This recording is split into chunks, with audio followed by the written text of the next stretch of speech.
What if I told you? The man lying on the sidewalk in a torn, smelly shirt was actually the CEO of a company you secretly dreamed of working for. Sounds crazy, right? But here's the real question.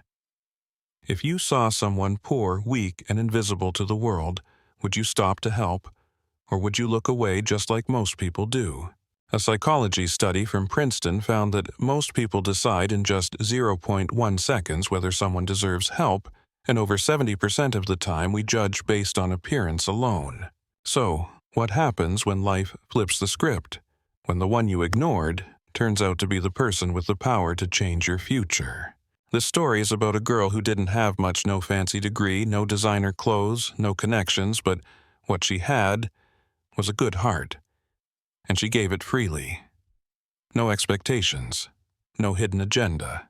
And the man she helped, he was testing the world to see if goodness still existed. If someone would stop not for a reward, but because it was the right thing to do.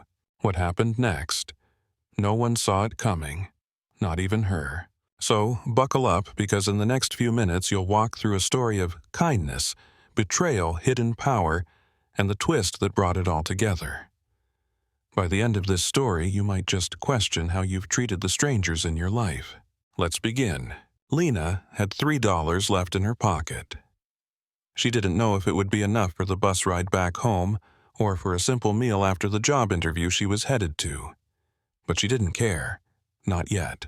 That morning, the sun had barely risen over the city. The sky was cloudy. The streets were wet with last night's rain. And people hurried past each other like ghosts, faces down, headphones and eyes on their phones. But Lina walked slowly, carefully, because life had taught her to notice the small things, and maybe that's why. She saw him, an old man, hunched over, sitting on the curb outside a convenience store. His coat was torn, his shoes had holes, and his hands were shaking as he tried to warm them with his breath. Most people passed him without a glance. Some looked at him with pity, others with disgust. Lina, she stopped. She crouched beside him and asked the one question most people never do. "Sir, are you okay? Have you eaten?" He looked up, startled, suspicious, but also confused, as if he hadn't heard kindness in a long, long time. "No," he whispered. "But I'll be fine. Don't worry, young lady." Lina smiled. She reached into her bag, pulled out the simple sandwich she had packed for later, and handed it to him. "Take it. You need it more than I do."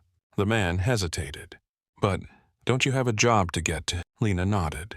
"Yes, and I'll go. But I won't enjoy that job if I pretend I didn't see you." As she stood up, the man said something strange, something that stuck with her all day. "Thank you, child. May life remember this moment, even if no one else does." Lina smiled again and walked away, not knowing that life was listening, and life was about to repay her in a way she never expected. Studies in behavioral psychology show that moral elevation, witnessing or doing small acts of kindness, triggers a hormonal shift in the body. It boosts oxytocin and dopamine, the very same chemicals linked to love, trust, and long-term happiness. Sometimes the simplest acts shift destinies, and Lina's destiny was already changing. Let's follow her into the building she's about to enter, because inside, something or someone is watching her. People often say, "Don't give if you expect something back."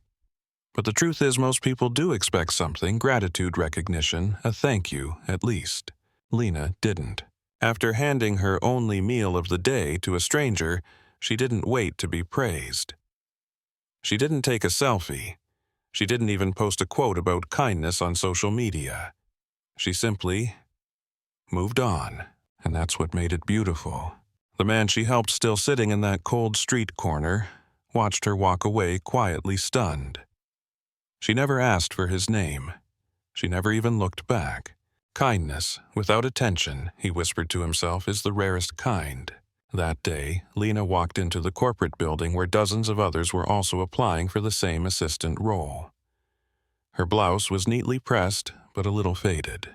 Her shoes were clean, but clearly old. She didn't carry a MacBook, a luxury purse, or a perfect resume. But she carried something no one else in that room had: unfiltered empathy. In behavioral science, this is called prosocial behavior without incentive, helping someone with no benefit to yourself. Studies show that people who display this trait score highest in emotional intelligence, moral reasoning, and even leadership trustworthiness. What does it mean? It means the best people are often the ones no one notices, until a moment of truth reveals them. As Lina sat waiting for her interview slot, she noticed another applicant, Kiara, flipping through a fashion magazine, tossing judgmental glances at everyone around her. She whispered to another candidate while staring at Lina. "Some people just come here to waste everyone's time." Lina heard it, but she didn't react. Because when your heart is full, other people's smallness doesn't shrink you. And far above, in a glass-paneled office, someone else had noticed. A man in a sharp suit watching the security footage rewound the tape back to Lina at the entrance. Then again, rewinding even further, to the moment she gave away her sandwich on the street. He sat back, silent, intrigued. "We may have found something rare today," he said softly. But Lina had no idea. She was too busy praying quietly that she'd make it to the next round, still unaware that the real interview had already begun, before she even walked through the door. As Lina waited for her name to be called, she couldn't help but feel the weight of the room. Everything about it screamed status. From the polished marble floors to the scent of designer perfume that lingered like silent judgment. Across from her, Kiara was scrolling through her phone, tapping her manicured nails against the screen. She wore a sleek white suit, high heels that echoed confidence, and an expensive bag that looked like it cost more than Lina's entire year of rent. Kiara leaned toward the receptionist and whispered, loud enough for everyone to hear, "Honestly, is this a charity interview or what?" Lina looked down at her shoes. They were clean, but the soles were worn thin. Still, she sat up straight. What she lacked in appearance, she carried in presence. But the room didn't care. They saw worn clothes, quiet demeanor, no connections. So they assumed no value. In psychology, this is called thin slicing, where people make snap judgments based on visual cues like clothing grooming and posture. According to research by Dr. Nalini Ambady, Harvard. These judgments are often wrong, but they're powerful enough to affect hiring decisions, social inclusion, and even how much help someone receives in public. When Lina's name was finally called, the receptionist barely looked up. "Room B3. "Good luck, I guess," she said without eye contact. Kiara smirked. "Maybe they're hiring for janitors too," she muttered. Lina turned her head slowly. "I hope they're hiring for people who respect others. If not, you might be in trouble." It wasn't loud, but it was sharp. And for a moment the room fell silent. But silence doesn't erase years of prejudice. It only hides it for a moment. In a world obsessed with image, we often forget dignity doesn't need a designer tag. Some of the most honest, brilliant, and loyal people don't wear power on their sleeves. They carry it in their hearts quietly, confidently. Meanwhile, in a room upstairs, a man in a crisp shirt was still watching. He leaned back in his chair and said to his assistant, "Keep an eye on her. I want to see how far she goes." But Lina still didn't know. To her, this was just another test of survival.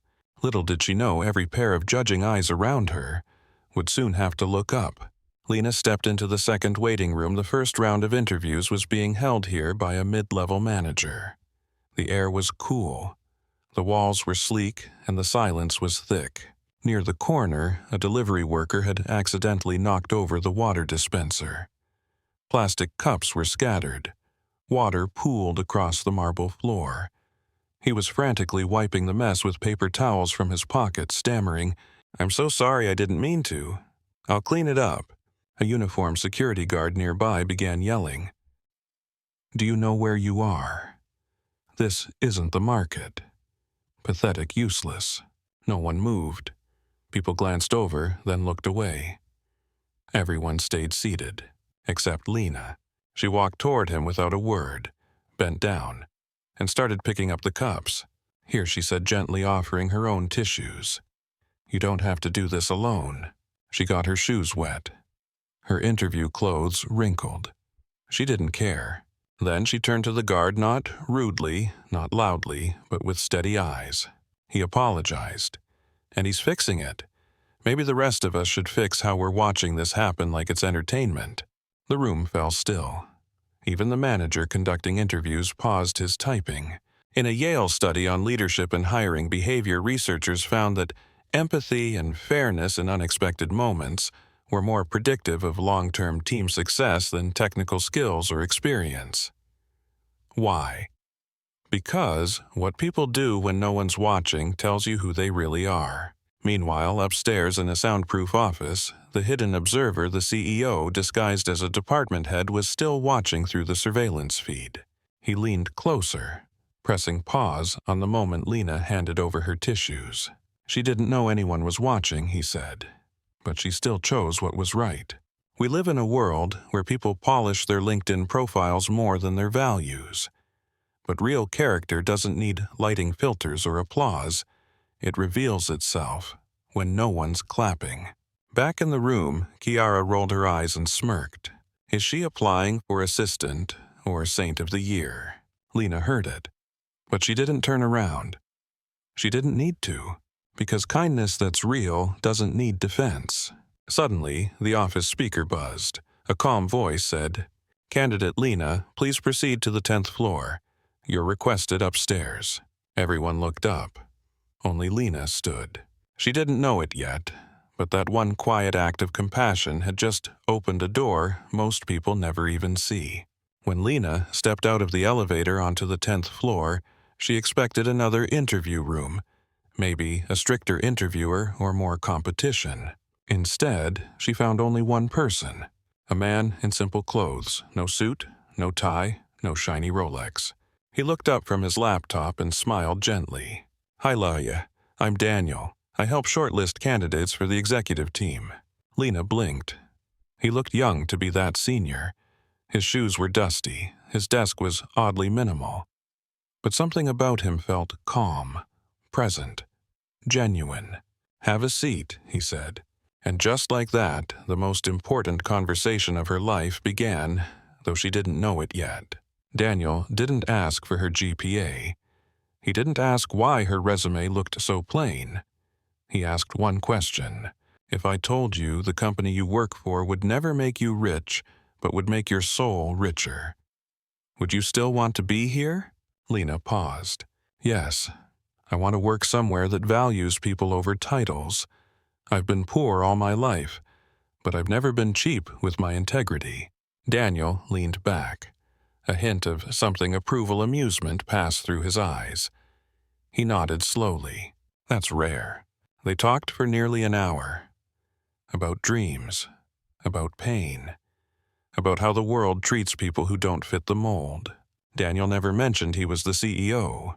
In sociology, this is a phenomenon known as reverse signaling, when people with power deliberately downplay their wealth or status to test for authentic relationships. Research shows that in 70% of cases, people respond more genuinely when they believe someone has nothing to offer them materially. This is why many CEOs, royalty, or high-net-worth individuals disguise themselves in real-world scenarios to see who respects them for who they are, not what they own. Daniel was doing just that. And Lina, she passed the test without knowing there even was one. When the conversation ended, he walked her out to the elevator himself. "Lina," he said softly, "thank you. You reminded me that the world still has kind people." Lina smiled. "Well, thank you for actually listening." They exchanged no promises, no offers, but something hung in the air, a spark, a truth, a seed. And seeds, when watered by sincerity, always find a way to grow. Daniel stood at the glass wall watching her descend to the lobby. "Let's see if she chooses me again," he whispered, "when I'm not just a guy in a wrinkled shirt." 2 days passed. Lina didn't hear anything. No call, no email. She assumed she didn't get the job and quietly moved on. But somewhere across the city, in a private boardroom on the top floor of that same company, Daniel, now in a tailored suit, sat across from someone else. Kiara. She was confident, loud, flashy. She spoke of her elite connections and her luxury lifestyle. "If you hire me, I'll make the office look better instantly," she smirked. Daniel folded his hands, his expression unreadable. "Kiara, tell me, do you remember a girl named Lina?" Kiara scoffed. "Oh, the charity case, yeah." She was trying so hard to be noticed. Embarrassing. Daniel raised an eyebrow. "And how did she treat the man who spilled water in the lounge?" Kiara rolled her eyes. "Not my problem. People like that don't belong in places like this." Silence. Then Daniel stood, walked to the window. "You know, it's funny," he said, "because I was that man, in disguise." Kiara froze. And Lina, he continued, turning slowly, was the only one who helped. "She didn't know I was the CEO, and she didn't care." Kiara stammered. I didn't know." "Exactly," Daniel said coldly. "And what people do when they think no one's watching is who they truly are." He pressed a button. Security entered the room. "Escort her out. She will never work here." Studies in behavioral ethics show that social cruelty often flourishes in environments that reward superficial traits over core values. But in organizations where emotional intelligence and fairness are prioritized, people like Kiara are filtered out fast. Justice in modern leadership isn't loud, it's strategic. Downstairs, Lina was volunteering at a local shelter, helping serve food to people who, like herself, had once felt invisible. Her phone rang. It was an unknown number. "Hello," she answered. "Lina," a familiar voice said warmly. "This is Daniel. I have some news. You're hired. Not as an assistant, but as my executive trainee." Lina gasped. "But I thought—" "I saw everything I needed," he said gently. "And I don't promote resumes. I promote character." Tears welled in her eyes. "Thank you," she whispered.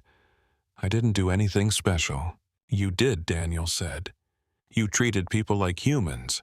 That's the rarest skill of all." And somewhere in a lonely apartment, Kiara sat scrolling through rejection emails, still unaware that what cost her everything wasn't her resume. It was her heart. 3 weeks later, Lina walked into the same building where she once sat unnoticed in the lobby. Only this time, the receptionist stood up. Security nodded in respect, and staff whispered her name with curiosity and awe. She didn't arrive in designer clothes. She still wore a simple blazer, flat shoes, and her warm, quiet smile. But everything had changed, because now they knew who she was, not just the girl who got hired, but the girl who had passed a test that money couldn't prepare you for. The new executive trainee, the one handpicked by the CEO himself, the one who reminded the company what humanity looked like. In workplace psychology, the feeling of being seen and valued is one of the most powerful contributors to long-term confidence and performance. Researchers call this identity confirmation, when someone is recognized for their inner worth, not outer presentation. This boosts not only self-esteem, but long-term resilience and leadership potential. Dignity isn't something given by status, it's awakened by respect. Daniel welcomed her personally at the top floor, offering her a tour. They passed the same lounge where she helped the delivery man. He pointed to it. "We've changed how we train staff. Because of you." They passed the HR office. "We've updated our hiring policy to prioritize emotional intelligence over brand names." And when they reached her new desk just beside his, Lina paused. "Are you sure I'm ready for this?" she whispered. Daniel smiled. "Lina, you were ready the day you chose a stranger over your own convenience." Dignity isn't restored by applause. It's restored when the right people recognize what you stood for all along, quietly, consistently, without reward. Lina didn't become a new person.